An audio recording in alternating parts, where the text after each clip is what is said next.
Bala man kasaba sayyi'atan wa ahatat bihi khati'atuhu fa ulaika ashabun nar hum fiha khalid.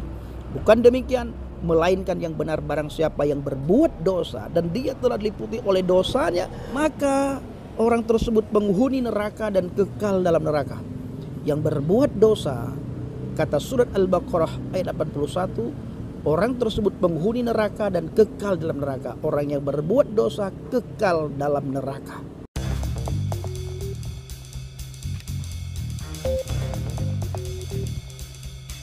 Assalamualaikum warahmatullahi wabarakatuh.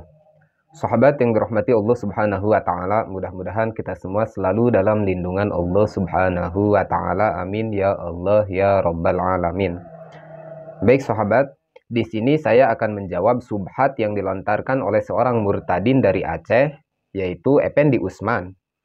Yang mana si Effendi Usman ini di dalam setiap videonya dia selalu berupaya untuk melemahkan imannya umat muslim dan selalu berupaya menyebarkan hoax, menyebarkan subhat-subhat yang tidak berdasar sama sekali.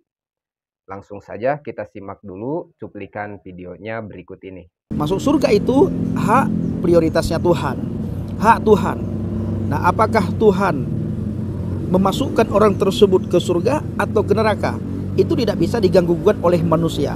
Dan itu bukan karena amal, bukan karena kebaikan, bukan karena pahala, bukan karena kehebatan, bukan karena orang tua, karena ini, enggak. Karena kasih karunia Tuhan. Nah, itu imannya dari segi Dr. Quraish Shihab. Nah, bagaimana dengan iman kita, saudaraku? Kalau iman kita itu sudah sangat jelas sekali. Akulah jalan kebenaran dan hidup, tidak ada seorang pun yang datang kepada Bapa kalau tidak melalui aku. Iman kita itu adalah iman yang pasti. Masuk surga itu karena iman percaya kita kepada Yesus HaMasyiah, kepada Yesus Kristus. Kita masuk surga bukan karena hasil usaha kita sendiri, bukan karena pahala yang kita kumpulkan, bukan karena amal kebaikan yang kita kumpulkan masa di dunia ini. Bahkan Alkitab mengatakan di ayat yang lain, amal kita, kebaikan kita, pahala kita itu bagaikan kain kotor di hadapan Tuhan. Ya, bagaikan kain kotor di hadapan Tuhan. Bukan berarti ketika kita berbicara masuk surga itu karena kasih karunia Tuhan, amal kebaikan pahala itu tidak penting. Amal kebaikan pahala itu sangat penting. Tetapi amal dan kebaikan pahala bukan untuk kita masuk surga. Amal kebaikan yang kita lakukan itu karena Tuhan sudah duluan mengasihi kita. Tuhan sudah duluan menyayangi kita. Kita harus menunjukkan kepada Tuhan, menunjukkan bahwa kita adalah orang-orang yang sudah bertobat.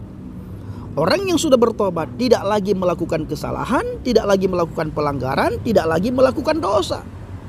Nah, kebaikan, amal itu penting.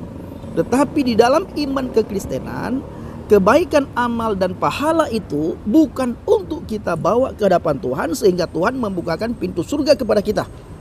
Amal kebaikan sangat penting.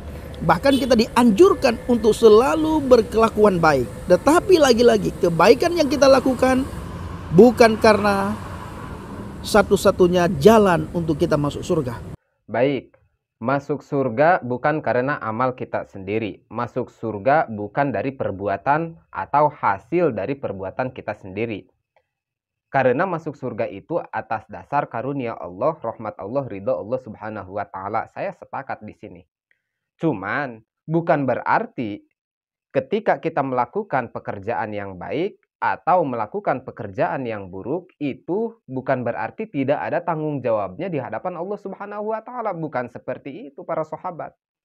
Kita sadar dan kita tahu semua umat muslim, saya rasa semuanya sudah pada tahu semuanya sudah pada cerdas. Karena masuk surga adalah rahmat Allah. Masuk surga adalah ridhonya Allah Subhanahu wa taala. Adapun pekerjaan yang kita lakukan di dunia ini, amal-amalan yang kita lakukan di dunia ini itu hanya sebatas wasilah, hanya sebagai wasilah, hanya sebagai jembatan saja. Untuk apa? Untuk menggapai ridhonya Allah Subhanahu wa taala, untuk menggapai rahmatnya Allah Subhanahu wa taala. Karena tidak mudah para sahabat, tidak mudah kita ingin mendapatkan ridhonya Allah, tidak mudah kita ingin mendapat rahmatnya Allah Subhanahu wa taala. Harus sesuai dengan upaya kita, harus sesuai dengan bukti ketakwaan kita kepada Allah Subhanahu wa taala. Bukannya di dalam Al-Qur'an sendiri pun dikatakan, "Faman ya'mal mithqala dzarratin khairan yarah, wa may ya'mal mithqala dzarratin syarran yarah." Setiap amal perbuatan kita itu ada tanggung jawabnya di hadapan Allah Subhanahu wa taala. Meskipun sebesar semut merah sekalipun, itu tetap ada pertanggungjawabannya di hadapan Allah Subhanahu wa taala. Kalau kita mengambil analogi, kalau kita mengambil logikanya saja begini para sahabat. Surga itu adalah tempat yang maha suci, surga itu adalah tempat yang maha bersih. Dan siapapun yang akan menjadi penduduk surga, yang akan memasuki surga, maka dia harus terbebas dari segala kekotoran. Maka dia harus benar-benar bersih dan suci dari segala kekotoran. Apa kekotoran yang dimaksud adalah dosa-dosa kita.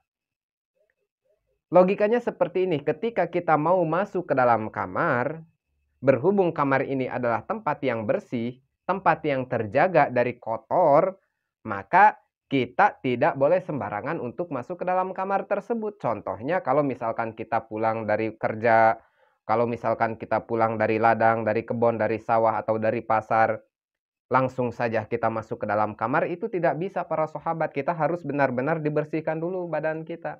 Atau kita misalkan ambil contoh pakaian saja, lemari. Lemari itu kan tempat pakaian bersih. Lemari itu hanya menerima pakaian yang bersih dari noda dan kotor. Tidak bisa pakaian yang kotor kita langsung masukkan ke dalam lemari. Adapun pakaian kotor, kalau memang dia mau masuk ke dalam lemari, maka dia harus dibersihkan dulu dari kotornya. Harus dicuci dulu, kemudian harus dijemur dulu, kemudian harus digosok dulu biar rapi. Setelah digosok, baru dilipat, baru dimasukkan ke dalam lemari. Itu pakaian. Apalagi kita yang ingin masuk surga Allah Subhanahu wa taala, yang maha bersih dan suci, yang mulia, masa kita memasuki surganya Allah Subhanahu wa taala dalam keadaan badan yang penuh dengan kotor, dalam keadaan tubuh yang penuh dengan dosa? Tidak para sahabat. Maka dari itu, umat Islam semuanya meyakini dan percaya bahwa setiap amal perbuatan kita itu nanti akan dipertanggungjawabkan di hadapan Allah Subhanahu wa taala. Dan kalau umat muslim, umatnya baginda Rasulullah Shallallahu alaihi wasallam, ketika masuk ke dalam surganya Allah Subhanahu wa taala, maka dengan syarat dia harus terbersih dulu dari dosa. Ya intinya para sahabat, intinya ya, kita diperintahkan oleh Allah Subhanahu wa taala untuk selalu bertakwa kepada Allah Subhanahu wa taala.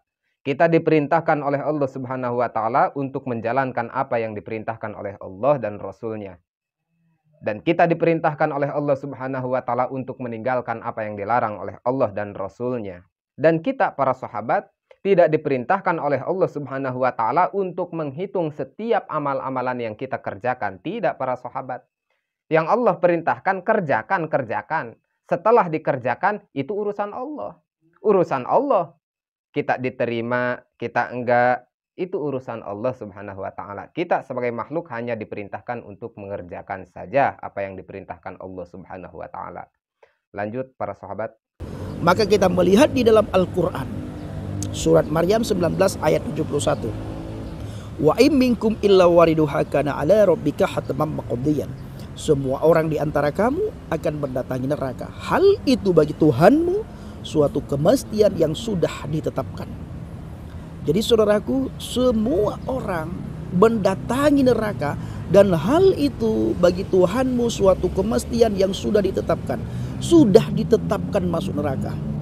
Ada orang yang berkata masuk neraka itu hanya sebentar. Kalau sudah habis masa hukuman, maka orang tersebut diambil, dimasukkan ke surga. Bapak Ibu, dalam surat Al-Baqarah ayat 81, bala man kasaba sayyi'atan wa ahatat bihi khati'atuhu fa ulaika ashabun nar hum fiha khalid. Bukan demikian, melainkan yang benar barang siapa yang berbuat dosa dan dia telah diliputi oleh dosanya, maka orang tersebut penghuni neraka dan kekal dalam neraka. Yang berbuat dosa, kata surat Al-Baqarah ayat 81, Orang tersebut penghuni neraka dan kekal dalam neraka. Orang yang berbuat dosa kekal dalam neraka. Ada juga orang yang berkata, nanti Allah akan memisahkan orang-orang yang bertakwa. Bapak Ibu, sehebat apa ketakwaan seseorang sehingga orang tersebut layak masuk surga? Tidak ada satu manusia pun yang tahu. Dan itu tidak diterangkan. Sebesar apa ketakwaan seseorang, sehebat apa ketakwaan seseorang, sejauh mana ketakwaan seseorang, tidak dijelaskan secara detail. Baik, lagi-lagi para sahabat, si Effendi Utsman ini guna untuk menyebarkan syubhatnya, melemahkan iman umat muslim, dia membawa-bawa ayat suci Al-Quran. Yang padahal para sahabat, dia sendiri pun tidak mengimani ayat suci Al-Quran, tidak percaya kepada Al-Quran itu sendiri. Tapi entah kenapa, ketika dia menyebarkan syubhatnya, menyerang umat Islam, membawa ayat suci Al-Quran. Yang padahal, apa yang dia sampaikan dari ayat tersebut, apa yang dia lontarkan dari ayat tersebut, dia menafsirkan dari surat Al-Baqarah ayat ke-81, itu tidak seperti apa yang dia ucapkan para sahabat. Jauh dari yang sebenarnya diyakini oleh umat Islam. Yang padahal para sahabat, kita umat muslim pun sudah tahu semua. Sudah maklum di kalangan kita umat Islam bahwa orang-orang yang nantinya akan kekal di dalam nerakanya Allah, orang-orang yang nantinya akan menjadi penghuni api nerakanya Allah, itu adalah orang-orang yang berbuat dosa besar kepada Allah Subhanahu wa Ta'ala. Orang-orang yang berbuat dosa yang tidak akan diampuni oleh Allah Subhanahu wa Ta'ala, seperti dosanya si Effendi Utsman ini para sahabat. Apa itu? Yaitu musyrik. Musyrik billah, musyrik kepada Allah Subhanahu wa Ta'ala. Orang-orang kafir, orang-orang munafik, itulah yang akan menjadi penghuni neraka yang kekal di dalam neraka. Sedangkan orang-orang Islam yang masuk neraka dikarenakan dosanya itu ada harapan dikeluarkan oleh Allah Subhanahu wa Ta'ala di dalam nerakanya Allah, langsung dimasukkan ke dalam surganya Allah Subhanahu wa Ta'ala. Sementara umat Islam yang dikeluarkan dari neraka itu kan tujuannya dimasukkan ke dalam surga. Seperti yang tadi saya katakan, surga tempat bersih, surga tempat suci, maka yang harus masuk ke dalam surga adalah orang-orang yang bersih dan orang-orang yang suci itu. Caranya apa? Dibersihkan dulu di nerakanya Allah Subhanahu wa Ta'ala, guna untuk menebus atau membersihkan dosa-dosa yang pernah dia lakukan atau yang pernah dia perbuat selama hidup di dunia. Itu yang pertama. Dan para sahabat, perlu kita ketahui bahwa umat Islam semuanya meyakini, semuanya tahu dan paham bahwa ketika umat Islam yang berbuat dosa dimasukkan ke dalam nerakanya Allah Subhanahu wa Ta'ala, di situ umat Islam mempunyai harapan yang mulia. Di situ umat Islam mempunyai harapan yang agung. Apa itu? Syafa'atul uzma dari baginda Rasulullah Sallallahu Alaihi Wasallam. Seperti dalam hadisnya, kullu ummati Muhammadin sallallahu alaihi wasallam yukhrijuna minan nari bi syafa'atihi sallallahu alaihi wasallam. Kata baginda Rasul, kullu ummati yadkhulunal jannah bi syafa'ati sallallahu alaihi wasallam. Kata baginda Rasul, setiap umatku itu akan dikeluarkan dari api neraka dengan wasilah syafaatku, kata baginda Rasul, dan dimasukkan ke dalam surga dengan wasilah syafaatku juga. Apa itu syafaat? Pertolongan dari baginda Rasulullah Shallallahu Alaihi Wasallam kepada umatnya dengan ridho dan rahmat Allah Subhanahu Wa Taala. Jadi para sahabat yang dirahmati Allah Subhanahu Wa Taala, jika kita melihat statement-statement yang dilontarkan oleh orang-orang kafir, orang-orang munafik, orang-orang musyrik, guna untuk melemahkan iman kita, iman umat muslim, meskipun itu yang dibacanya hadis, meskipun itu yang dibacanya Al-Quran, kita jangan dulu percaya, kita jangan dulu mempercayai dan meyakininya. Karena apa? Kalau kita ingin benar-benar mengerti dengan isi kandungan Al-Quran, apalagi hadis, kita harus benar-benar mengetahuinya dari orang-orang yang alim, dari orang-orang yang benar-benar berilmu, dari orang-orang yang benar-benar berpegang teguh kepada iman dan Islamnya.